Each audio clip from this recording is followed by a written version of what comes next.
Which US companies could actually compete if DJI ends up being forced out of the US?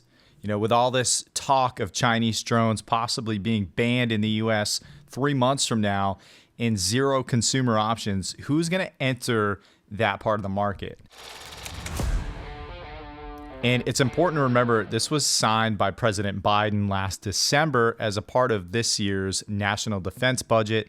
So it's one of the rare things that we have both Republican and Democrat politicians supporting, which essentially never happens. And there's been a few orders from President Trump regarding drones in the past few months. So this is essentially saying, hey, the US is behind in this category. We're the United States. We need to move forward in innovating because we're relying on other countries, and we have essentially zero options here, which I agree with, and I think everyone knows this. So when it comes to American companies, they're all commercial, they're all insanely expensive, from $15,000 and up, and each one brings in their own specialty. FreeFly is more of the cinema grade drones for film production.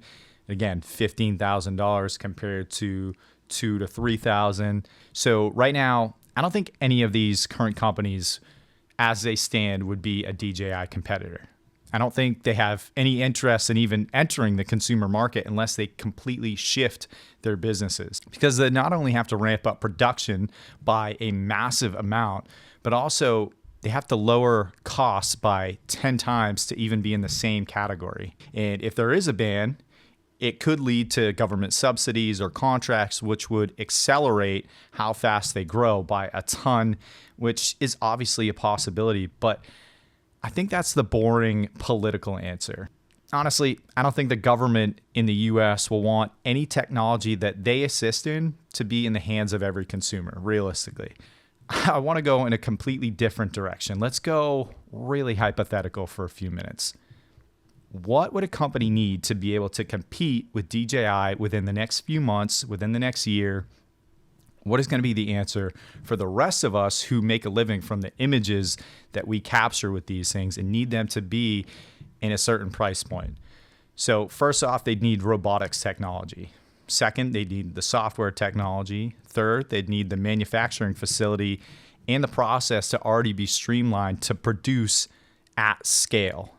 And fourth, they'd need to understand the distribution. And then fifth, and most importantly of all, they'd need the money to be able to do all of this at a fraction of the cost that current US companies do it.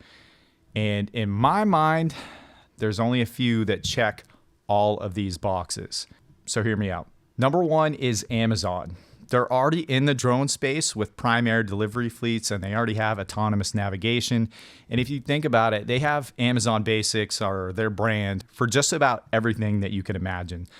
So why, hypothetically, wouldn't they be able to repurpose what technology they're already using in a sub $1,000 consumer photography drone?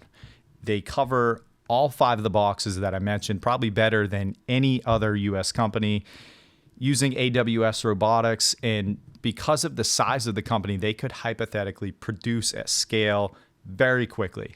So I don't see why they wouldn't be able to enter this market within realistically a year if they're not already working on something in that area.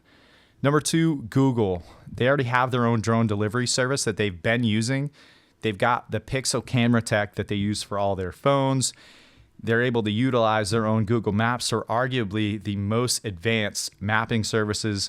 And then you think of the Pixel factories. So they've already got everything in place that I mentioned as well. So this is another very hypothetical, but if you look at it, they have all the boxes that need to be checked. If 3 years ago someone said that Facebook would have its own AI-powered glasses, you'd have absolutely no idea what any of that means.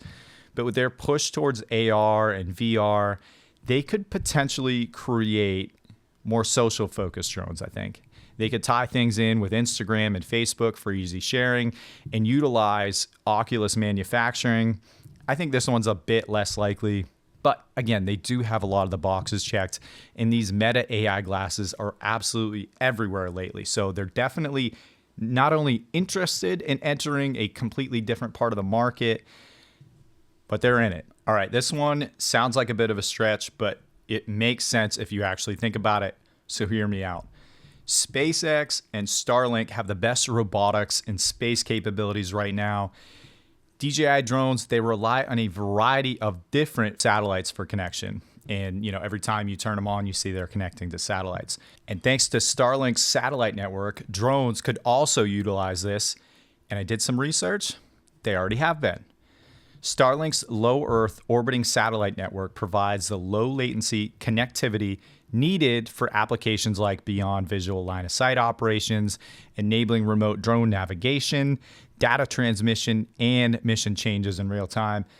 So this technology is being actively used by military forces and is also being explored by companies for various civilian and commercial drone applications. Why does this matter? Well, in the Unleashing American Drone Dominance order that I mentioned earlier, the key provision is directing the FAA to enable routine beyond visual line of sight operations for commercial and public safety missions. So exactly what I just said that Starlink satellites could be used for. Then you take into account the fact that they already do work with the government. They can utilize Tesla's gigafactories for battery and motor production, SpaceX's aerospace for durable designs with tech from rockets, tech from autonomous flights, and not to mention, obviously, Elon Musk and President Trump's relationship. So this one is super interesting. And honestly, given all the other examples I mentioned, I think this could be my favorite one because this could absolutely compete with DJI if we needed to. While the others, I think they could fill a temporary void for a lot of us in the near future. I think it would take one of them acquiring one of the already existing companies. So the one that makes the most sense would be FreeFly, as they're the only US company that focuses on the cinema and photography side of things. So if there was some kind of either partnership or one of these companies acquired them to speed up the process and get the manufacturing costs down and increase production, that's also a possibility. Again, these are all just hypotheticals right now, but I would love to see what you guys think. Could anything like this happen? What's it going to take for a US-based company to compete if this ban ends up going through in December, which honestly, I hope that it doesn't. I love DJI products. I have so many of them, and I know so many of you rely on them as well. If it does continue and we end up moving to a US-based only alternative, who's it going to be? Leave your comments below. I'd love to hear from you guys. That's going to do it for this one. Subscribe if you haven't yet to stay up to date. I hope you guys learned something. My name's Devin, and I run a creative business in New England. I post videos just like this every week. I'll see you guys in the next one.